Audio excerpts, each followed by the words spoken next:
In the 1960s, when you asked kids what they wanted to be, they wanted to be doctors or have good grades.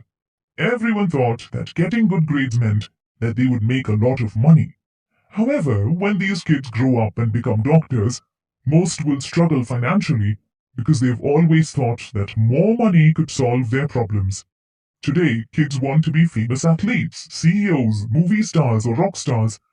They know that academic success and getting good grades is not the only thing that can make them successful. The financial nightmare is most common with newly married couples. They start their life in a small home. They think their salaries have doubled because their money is joined together. They save for a bigger house and focus more on their careers. Their incomes begin to increase, and as a result, their spending goes up as well. When you make more money without being financially literate, you spend more. When the new couple has saved enough money to buy a new house, they think they have gotten richer. The truth is, they have added liability to their cash flow. They have to pay property tax, they need new furniture, and maybe a new car is the next on the list. One day they will wake up and find themselves trapped in the rat race. People come to Robert and ask him how they can make more money.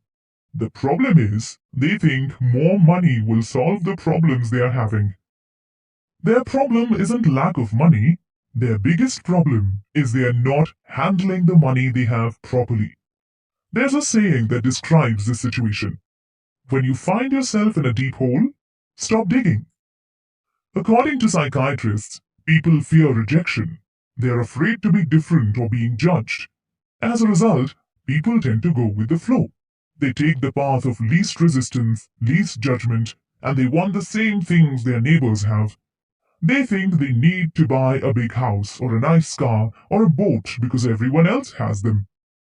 Rich Dad said the Japanese were aware of three powers: the sword, the jewel, and the mirror. The sword resembles strength, the jewel means money, and the mirror mimics self-knowledge, which is the greatest power of them all. When you have the power of self-knowledge, you are able to look yourself in the mirror and ask yourself if what you're doing is the right thing to do. The poor and the middle class are controlled by money and don't become rich. At the age of 16, Robert and Mike used to spend hours with Rich Dad at meetings that he held with accountants, managers, investors, and employees. Rich Dad, the uneducated man who left school when he was 13 years old, was conducting a meeting and ordering other educated people around. Robert and Mike loved going to these meetings. They couldn't bear school. They saw how school discouraged creativity, how they were molding students into a certain shape that's acceptable to society. The school encouraged kids that being successful and rich meant getting good grades. Robert and Mike knew that this was wrong. Robert encourages his readers to buy an asset instead of buying a house. Make that asset work for you and generate enough money to be able to pay for a house. There's a reason why the rich get richer and why the middle class continues to struggle. The rich buy assets that generate more than enough money to pay for their expenses. The rest of their money is invested again on more assets that will generate more money. The middle class relies mainly on their salary to pay for their expenses. As their salary gets bigger, they are taxed more and they acquire more expenses, forever stuck in the rat race.